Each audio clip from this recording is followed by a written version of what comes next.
Hello, my name is Richard Dietrich, and let me be one of the first to welcome you on board the beautiful Dawn Princess as we begin this marvelous adventure of sailing around the world. So, welcome on board. Welcome home to your home for the next 105 days on Dawn Princess. Like everyone else on board, my job is to make sure that you have a fantastic adventure as we circumnavigate the globe. And to do that, I will be your port lecturer, telling you some of the background about the places we are going to visit. So, as you're unpacking, sit down, relax. You've picked the right ship, you've picked the right itinerary, and you've picked the best crew on the seven seas. So, over the next few minutes, I want to whet your appetite for some of the adventures that await you over the next 105 days as we circumnavigate the world, as we have opportunity to experience some of the great cities and wonders of the world, and encounter a few surprises along the way. So, I want to confess right up front that I am an American. I'm from the U.S. So I talk funny, and I struggle to think metric. And like most people in the United States, I know very little about our cousins down under. I mean, I think you guys all spend all your time throwing shrimps on the Barbie and saying, "Good day, mate." But be patient with me, I will learn. In my professional life, I've been a pastor, owner of travel agencies, director of e-commerce for a fitness company, and a real estate agent. And although I am a U.S. citizen, we actually live in the Republic of Panama. We have a little coffee farm high in the Chiriquí Mountains near the border of Costa Rica, and I spend about 6 to 8 months a year lecturing on board Princess. Now, as a port lecturer, I need you to know what this is not. This is not a shopping talk. I'm not going to talk about shopping. There are other people on board who can tell you all about the best places to shop. I'm not a professor. I'm not a historian, and I'm not an expert. You know the definition of an expert? An expert is a drip under pressure or someone 500 miles from home. I do have a PhD. It happens to be in church administration. I have never had anybody ask me any questions about church administration. Well, one time maybe. There was a guy on one of the cruises who wanted to go home and get his pastor fired. But other than that, nobody's ever asked. And it's not time for a nap. Now, you know I used to be a minister, so if I see you napping in one of my lectures, I will come out and lay hands on you. What we're really going to do in these talks is to have edutainment, have a time to have some fun together, but also learn something about the places we are going to be visiting. So in my talks, I'll be giving background about the places we're going to be visiting that will enrich your experience as you go ashore. So just watch the Princess Patter for the times and topics for my talks. And if you happen to miss one, because we have a lot going on this ship, fantastic entertainment program, lots of things happening. So if you happen to miss one lecture, you can always catch it on your cabin TV. When you're getting ready for dinner or getting ready for bed, I'll be there. So I want to tell you something also right up front. I don't work for shore excursion people, but I do work with them. And booking a shore excursion with Princess is, in my opinion, the safest and surest way to take a tour, particularly in many of the off-the-beaten-path destinations where we'll be visiting. If we were going to Portofino, I'd say, just go ashore, find a nice cafe, sit down, buy a cup of coffee for $50, and watch the world go by. But many of the places that we are going to be visiting, the best way and the most efficient and cost-effective way to invest your limited time in the port and to see the most is to book with Princess Shore Excursions. The operators are vetted, they're quality controlled, they're monitored. The ship isn't going to leave you behind somewhere in the world. Now, I will be out and about throughout the next 105 days. So if you see me, you have a question, feel free to stop me, and I'll try. If I don't know the answer, I'll try and find it out. You can check the Princess Patter for the hours that I'll be at my desk, and you could always leave a message for me with the reception desk. And whenever it's possible with the scheduling, I will come early and answer questions before my talks. So, are you ready for this great adventure? Then, Captain, pedal to the metal. Let's get this puppy out of here and let the adventure begin. And the adventure begins right here in Australia, in Darwin. Now, what can I tell you guys about Australia? Probably not much. I really do feel like the preacher preaching to the choir. But after we leave Darwin, then we head off into Asia, where our adventure continues, and continues in beautiful Bali. And wonders of the world. If we go to the sacred monkey forest, or rice paddies, and all the different ways of life in Asia. And then our adventure continues as we move on to exciting Singapore. Singapore is the economic miracle that's developed actually into what is called the Singapore model for development in other countries.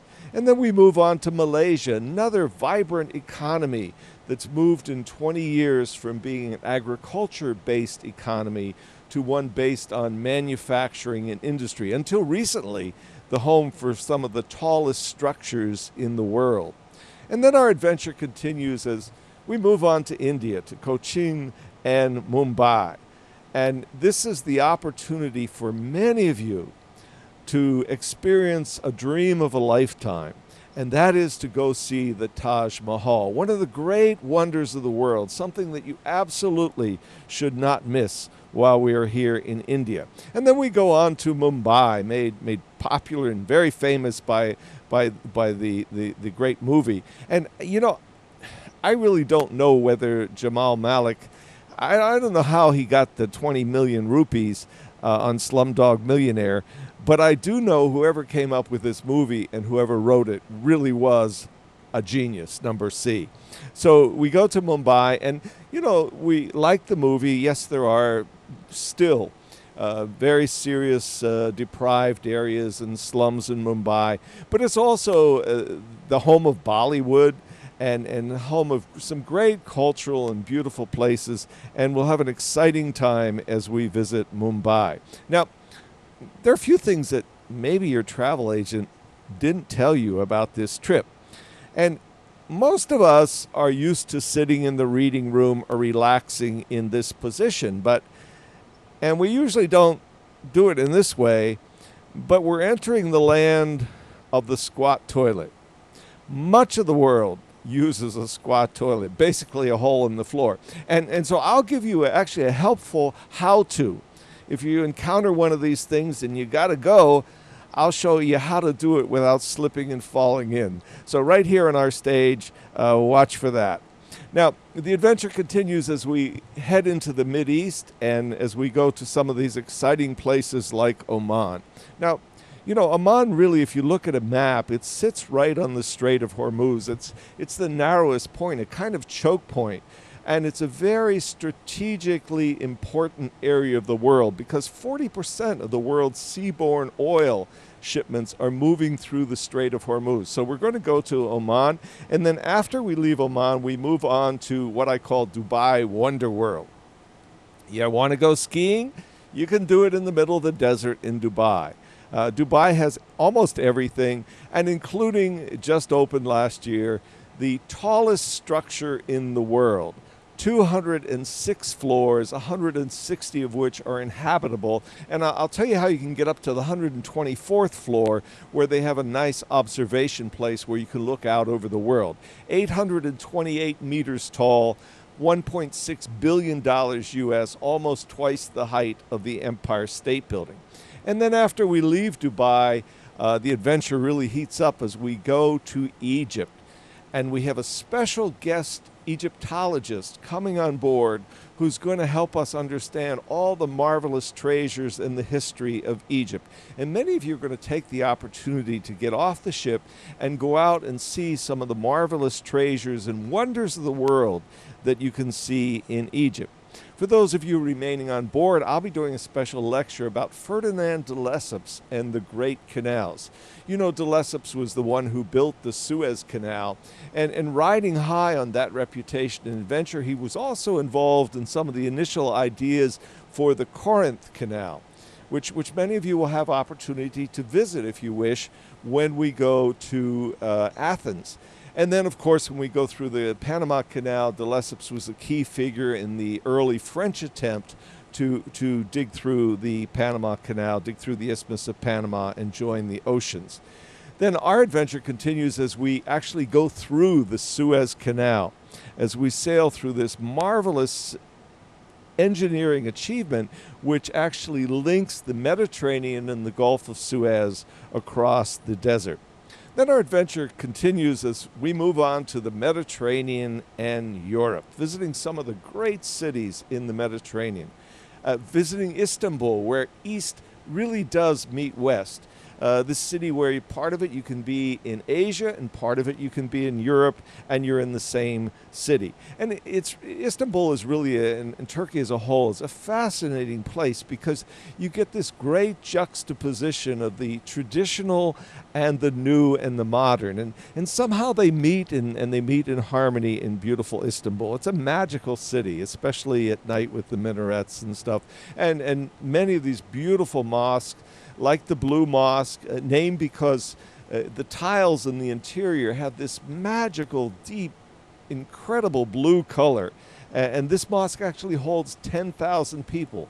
It's one of 2 mosques in the world that have 6 minarets, built in 1609 by Ahmed I. And when he put up 6 minarets, somebody told him, hey, you know, now Mecca, you have more minarets than Mecca. You can't do that. So he said, fine, I'll build another one for Mecca. So those 2 have 6 minarets. And our adventure continues in Kusadashi, and a wonderful place to visit. And I'll give you some background of how to bargain successfully. A lot of us aren't used to bargaining when we go out to buy things, so I'll give you some tips on how to successfully bargain. And we go there mainly because of Ephesus. Ephesus was this marvelous town, very central in commerce, located right on the Mediterranean. When you go there, you say, well, gee, I don't see the Mediterranean. This is 5-6 miles away from the ocean.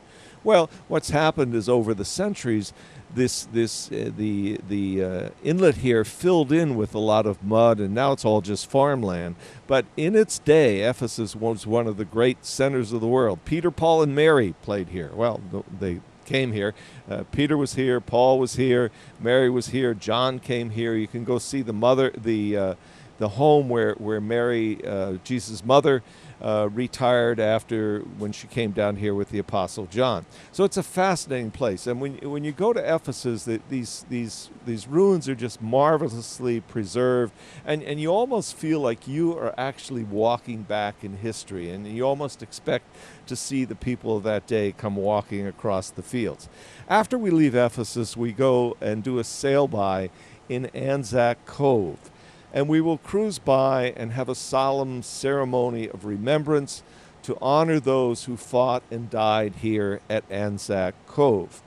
And then the adventure continues as we move on to Greece, which is really in many ways the cradle of what we know as Western civilization. And many of you may have been there before. If you may choose to go up to the Acropolis and see all these marvelously preserved temples, or just go out to Plaka. Plaka is a neat area of Athens, built on top of residential areas of ancient Athens. Today it's a center for a lot of little cafes and great restaurants and shops and stores right within sight of the Acropolis in the background. But it's a fun place to go and spend the day if you've already seen the ruins there. Or you may want to go up to Corinth. Corinth is another marvelous town, marvelous restored ruins. This is where Paul went and preached and actually wrote 2 letters to the people in Corinth. And that's also where the Corinth Canal is. And this is really a marvelous thing to see and actually go through. The actual little boat takes you through there, and it is carved out of solid stone. It's really a great marvel of the ancient world. And then we're on to my favorite Greek island, Santorini.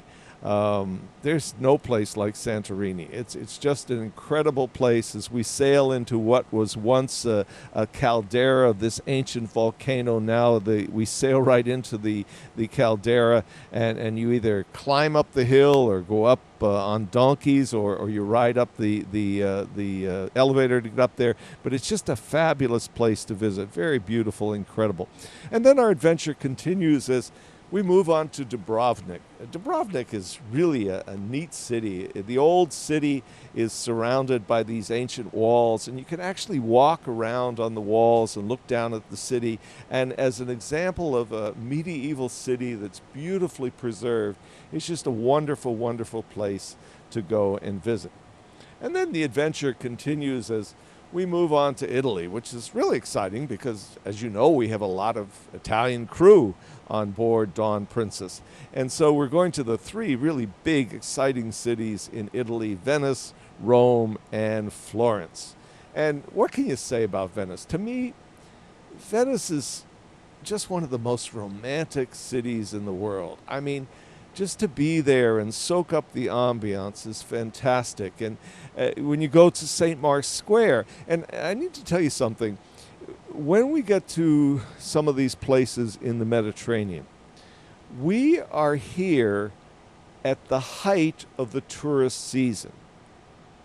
There'll be loads and loads of tourists there from all over the world, from Northern Europe, all over. So you need to be prepared for long lines, in some cases very long lines. Now, if you book a tour with the ship, it doesn't entirely eliminate the lines, but often for the tour groups, they're much, much shorter, and you get to go ahead of the line of everybody just waiting there for hours on end to get into some of these places. So you want to keep that in mind as you're planning your tours throughout this voyage. And the exciting thing is that we are going to be in Venice overnight. And to be in Venice at night and walk into some of these little squares where the only thing you hear is the click of your heels, it is just absolutely magical. And it isn't so important what you actually see in Venice as it is what you experience when you're in Venice. And we'll have the opportunity to do that overnight.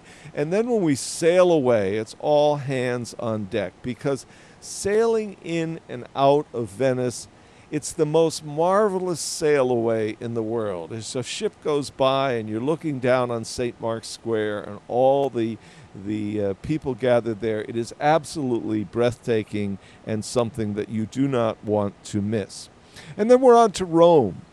Rome, which was the center of the world. In the Roman days of the Roman Empire, this was the center of power, government, learning, religion, entertainment, fashion, commerce. It was said that all roads lead to Rome. And so we'll be in Rome. And Rome is another place where you definitely want to book a tour to avoid some of the long lines. Now, there's been a lot of renewed interest in Rome because of Dan Brown wrote the Da Vinci Code, and more recently Angels and Demons. And for those of you that are Angels and Demons fans, I'll show you a little bit about Dan Brown's Rome. He's made some definitely what used to be C or D grade tourist attractions. Now everybody wants to go and see them because of the book Angels and Demons. And then the smallest independent nation in the world, Vatican City. Beautiful St. Peter's. Many of you are going to want to go to see the Vatican museums and to see the Sistine Chapel. And in order to see the Sistine Chapel, you go through the galleries of the Vatican museums, and then the final place is the Sistine Chapel. Now, again, we are going to be here at the height of the season. You see this line of people in the picture at the bottom, all waiting to get into the Vatican Museum. So if you have any hope of getting in, you really need to book a tour to be able to take this in. From a single marble sculpture purchased 500 years ago, this has grown into one of the largest collections of art any place in the world, and it is absolutely a marvelous place to visit. And the Sistine Chapel, which has been beautifully restored, is something you should not miss. But if you have any hope of getting in, you really do need to take the tour. Then we're on to the Tuscany region of Italy, which is really one of my favorite regions of Italy. About 3.4 million people, beautiful architecture, beautiful country, just a wonderful area of Italy. I love Tuscany, and of course I love the food, and I think some of the best food in Italy comes from the Tuscany region, and it's just a wonderful place. When we get there, you basically have to make a choice. You got a choice between Florence or Pisa. You have a choice between a nude young man or a crooked erection. I don't know what to, but you can choose one of these great cities. Now, I know in modern days everybody wants to be politically correct, and I know that there's a lot of discussion and controversy about Michelangelo's David, whether it really is an anatomically correct representation of a typical male. Some people think it should look more like this, but who knows? I don't know. But then our adventure is going to continue as we move on to Cannes, where they've rolled out the red carpet just for you, and we visit this marvelous city on the French Riviera. I know many of you will be planning to go over to Monte Carlo and break the bank at the casino in Monte Carlo. But whatever you choose to do, it really is a neat area on the Riviera. And then we move on to Spain as our adventure continues, and really one of the most interesting and fun places to visit in Spain, and that is Barcelona.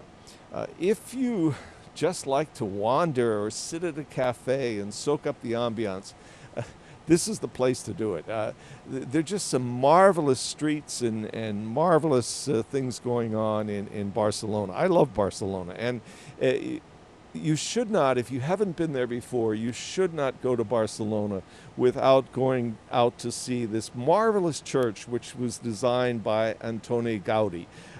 This great cathedral, under construction since 1882, and it's not expected to be completed until at least 2026. And a portion of the interior has actually opened last year, so you can actually go and see inside and see part of the interior. It's really Barcelona and Spain's top tourist attraction. So if you haven't been there, you should not miss it. And then our adventure continues as we head off to the Rock. It's all about the Rock in Gibraltar, and some of the local residents will obviously come out and visit you. It's well known for its rock apes, and they can be thieves and vicious, but it's a fun place to visit as we go to the Rock of Gibraltar. And then our adventure continues as we move up to France, to Le Havre.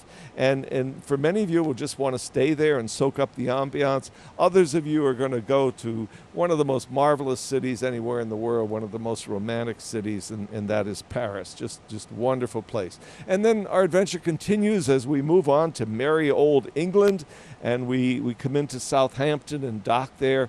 There are things that you can see right in Southampton, or you may want to go on to London to see some of the great treasures of this fantastic city. The Queen has assured us, mi casa es su casa, so you're welcome to drop in and have tea with her if you so like. But that's just the first half of our adventure, and we have so much more to come. So I'll be back in a moment to tell you a little more about the rest of our adventure.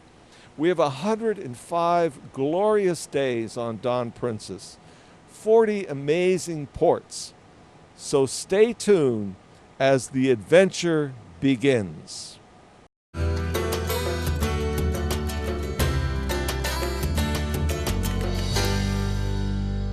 Hi, this is Richard, and I want to tell you about the rest of our adventure. Welcome back.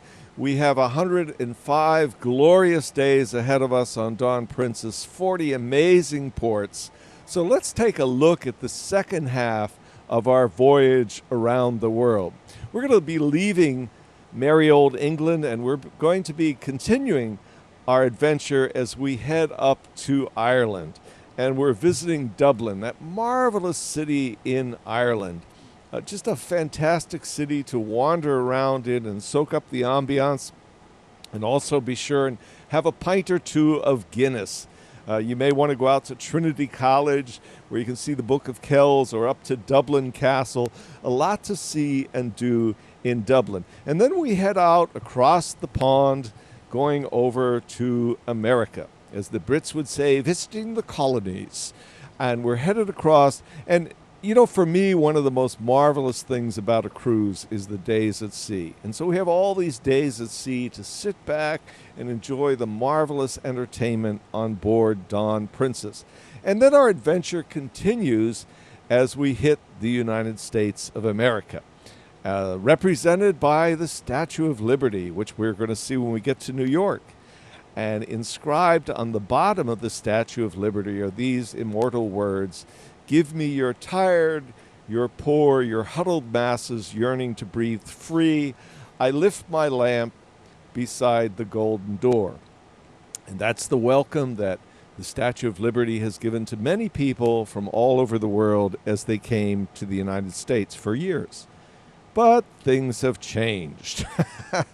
And now the welcome you get comes from Homeland Security, where inconvenience is supposed to equal security. And our adventure continues once we get through the security as we go to Massachusetts. And we're going to be visiting Boston.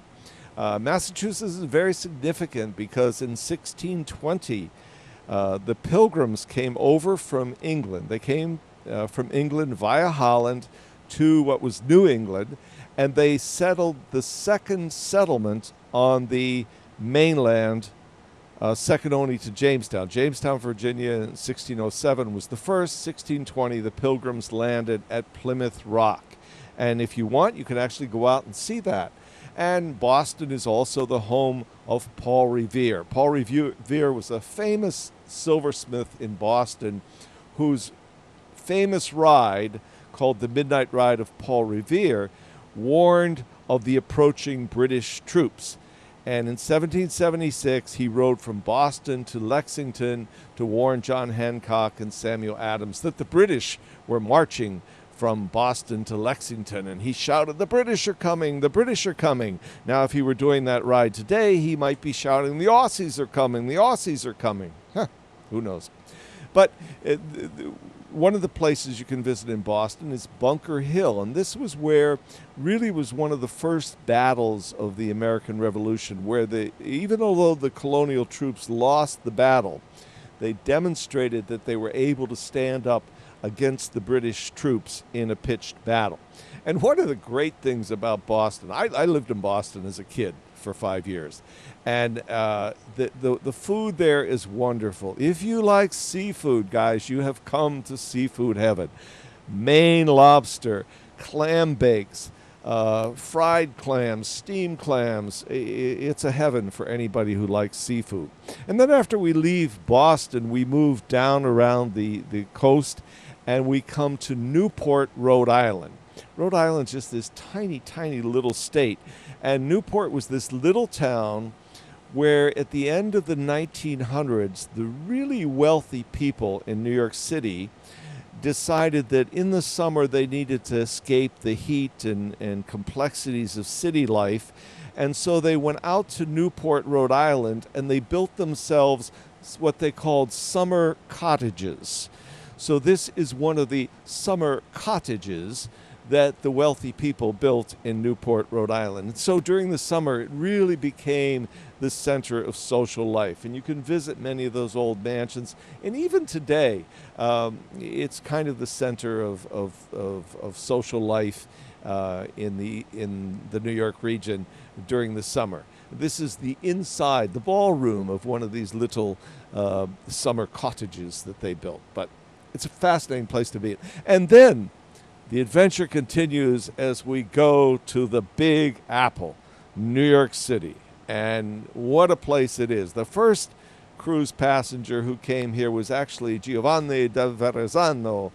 And unfortunately, he didn't stop in New York. He kind of sailed right on by, but we will sail under the Verrazzano Bridge, which it was named in honor of Verrazzano. He's the first European to really visit the east coast of the present-day U.S.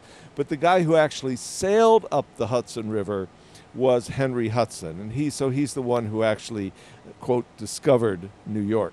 And as we sail in, we will sail right by the Statue of Liberty, faces southeast, intentionally faced in that direction, so it would be the thing you see as you're entering New York Harbor. And New York, what a fascinating place to explore. Times Square, just this big, big center of entertainment. When I lived in New York quite a while ago, but Times Square was kind of gringy and nothing but XXX adult video things. Then Walt Disney came, and suddenly there was a new birth and a change in Times Square. And it's really a fascinating place to visit today. The Broadway and all the theaters. Now, when we go to New York, in fact, when we visit the U.S., you really cannot visit the U.S. anymore without understanding how 9/11 totally changed not just the world, but it totally changed the culture in the U.S. and in New York City. It was just an awesome, awful moment which totally changed the way things operate and how things are done. You can actually go to what's called Ground Zero and see, if you care to do that, and see what they're doing. They're going to be building actually a huge memorial there in the next couple of years. Now, if you're looking to eat out in New York, this is the place to eat out, guys. You can go to the best restaurant in New York with tax and tip. And tipping in New York's about 20%. And I know some of you aren't used to tipping like that, but 25% is what it is in New York right now. So with tax and tip, we're talking about $150 per person for a four-course dinner. So that means dinner for two, including martinis, tax, and tips, is going to run you almost $340. Now, if you don't want to spend that much and you want really good food in New York, and I used to live there, so I know this, a lot of the really good food can be found right on the street. There's nothing like a hot dog bought from a hot dog vendor in downtown New York. I mean, here's even Brad Pitt getting one. But I mean, it really is fun. And New York pizza is like no other pizza in the world. I'm sorry for all the Italians on board, but the New York pizza is the best. And cheesecake, nobody makes cheesecake like they do in New York. It's baked. It's just totally different than anything you've had on the ship or any place else. So you should not visit New York without having a lot to eat. And then we back on the ship, and we have a couple marvelous days at sea as we sail from New York Harbor and then work our way down along the eastern seaboard and into the Caribbean. And our adventure continues then as we get to Antigua. Beautiful beaches, gorgeous beaches, great history. And then we move on to Barbados, another island with beautiful beaches and great history and great tie-ins to the British Empire. And you can go see some of the distilleries there, either for rum or some of the places where they make beer, or some really great caves to visit in Barbados. And then our adventure continues in Curacao. When you sail into Curacao, it's almost like you've sailed into Amsterdam. Beautiful, beautiful old Dutch architecture. Really, these buildings going back to the days of the slave trade, when Curacao was a center where slaves were brought in and then spread throughout the whole Caribbean region. But it's a fascinating place, and you have an opportunity there if you'd like. You can actually go down in a submarine, and you actually go down into the submarine, you crawl down in, they yell dive, and the submarine goes down 134 feet, bounces off the bottom. You get to see all the sea life in the ocean at different levels. It's very safe. It's not at all claustrophobic inside. Everybody has a nice big window to look out, and it really is a very fun adventure. And one of the things that Curacao is known for is this old pontoon bridge built in 1888, named the Queen Emma Bridge after the then Queen of the Netherlands. And this bridge actually will close so that the big oil tankers can go through, and then when the tanker's through, it goes back, and so pedestrians can go across it. It's just a fun experience. The nice thing about Curacao is almost everything is really within easy walking distance for many people from where we'll be docked.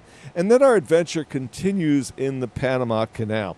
And let me tell you how exciting this is going to be for me, because I live in Panama. This is my house high in the mountains of Chiriquí. The Panama Canal is where the arrows are down here, and then where the circle is, that's where I live up in the mountains. It's about an hour flying time from Panama City, or about 6 hours if I drive up. Now you see where the arrows are. That's where the canal is. You see the north arrow. So if you look at Panama, this little squiggly isthmus, on the east is Colombia, and on the west is Costa Rica. So when we go through the canal, although we're going from making a transit east to west, the direction of the canal is actually running north to south. And this is our coffee farm. We actually have a coffee farm up in the mountains of Chiriquí.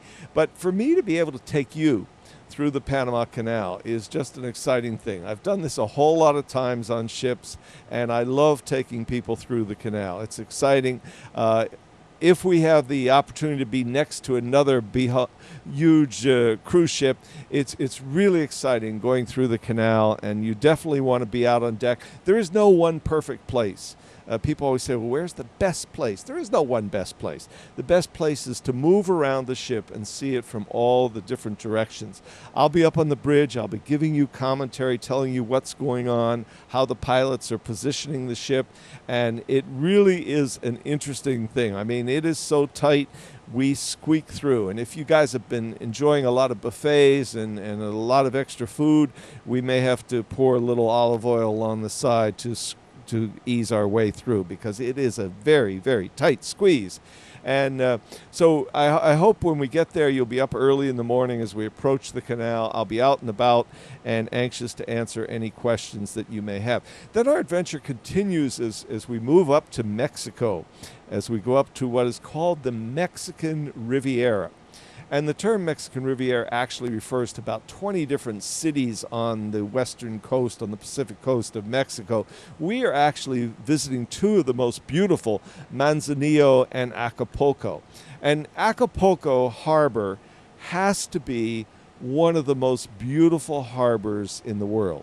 As a resort, Acapulco is kind of aging, and it's not really the hot destination resort anymore, but the harbor and the view from the ship, the view from Dawn Princess, is going to be awesome when we sail in and out and spend our time in the harbor at Acapulco. And then on to Manzanillo, which is best known because it's a center of really great sports fishing up and down. People come from all over to go fishing in Manzanillo. Very neat resort town. Now, while we're here, you really should do a little exploration of your taste buds. And this is what's called the blue agave, which is not a cactus, it's actually a succulent. And many years ago, the Indians discovered that when they cut the top off the agave plant, in where they cut the top off, you have what was called agua miel, meaning literally honey water. And that this was a very sweet kind of thing to drink. And later they discovered that they could ferment it. And that really was the beginning of tequila. So you cannot go to Mexico without exploring tequila. And there's all different kinds of tequila. Some of it can be very expensive, and you really need to explore some of the taste of tequila, both on and off the ship. Then our adventure continues as we move up to California, where I used to live here along the coast for almost 20 years. And beautiful California. Now, California is a funny state. You know, it really should be divided into two states, because Northern California and Southern California are very different places. If we had two states, Northern California, the capital would be San Francisco. Very liberal, very diverse, very accepting, very laid back. One of the biggest cash crops is pot. Very socially conscious, very earth-friendly. That's Northern California. Southern California, on the other hand, if we had a separate state, the capital would be Los Angeles. Very conservative, heavy Hispanic influence and population, and it's all about the glitz, the glamour, and unfortunately drugs and gangbangers and traffic. But two very different sides of California. We're actually visiting Los Angeles, and best known probably because of Hollywood. Hollywood is actually just a district in Los Angeles, and there still is only there's only one remaining studio actually in Hollywood. Most of the movie production is now out in what's called the Valley, out around Burbank and places like this. And some of you will have the opportunity to go out to Universal Studios and actually see how movies are made and some of the techniques of production, or Universal City Walk, which is a very popular attraction in the LA area. Then we're going to sail out again, have another couple marvelous days at sea, as with all sorts of entertainment and activities on Dawn Princess. And then we get over to beautiful Hawaii, where you have the opportunity to go visit the Polynesian Culture Center, which is kind of a living museum of historical Polynesian culture.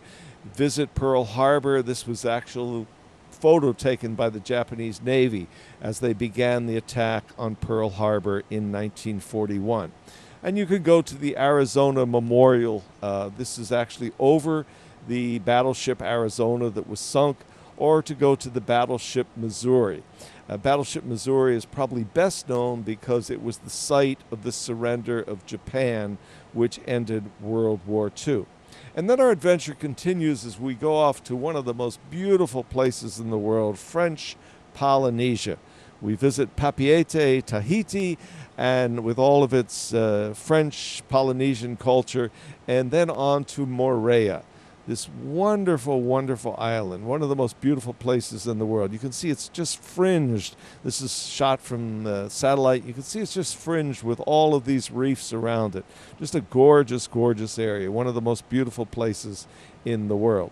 And then our adventure continues as we move on to American Samoa, another tropical paradise to explore. Then as we're getting close to home, we head back to New Zealand. Marvelous New Zealand, where you can go in and see the caves and see the little glowworms in the caves at night. And then we're back where it all began as we sail into the harbor in Sydney. And beautiful Sydney and the Opera House to welcome us back home after our marvelous adventure. 105 glorious days on Dawn Princess, 40 amazing ports, the Suez and Panama Canal, the right ship, and the finest crew on the 7 seas. And I hope you'll be coming to my talks. I'll give you background about all the places we're visiting that will really enrich your experience ashore. You watch the Princess Patter for the times and topics of my talk. And if you miss one, you can always catch it on your cabin TV. I'll be out and about. You can check the Princess Patter for my desk hours. If I'm not there, you can always leave a message for me at the reception desk. And whenever possible, I'll come early before the lectures to answer your questions. So, Captain, pedal to the metal. Let's get this puppy out of here and let the adventure begin.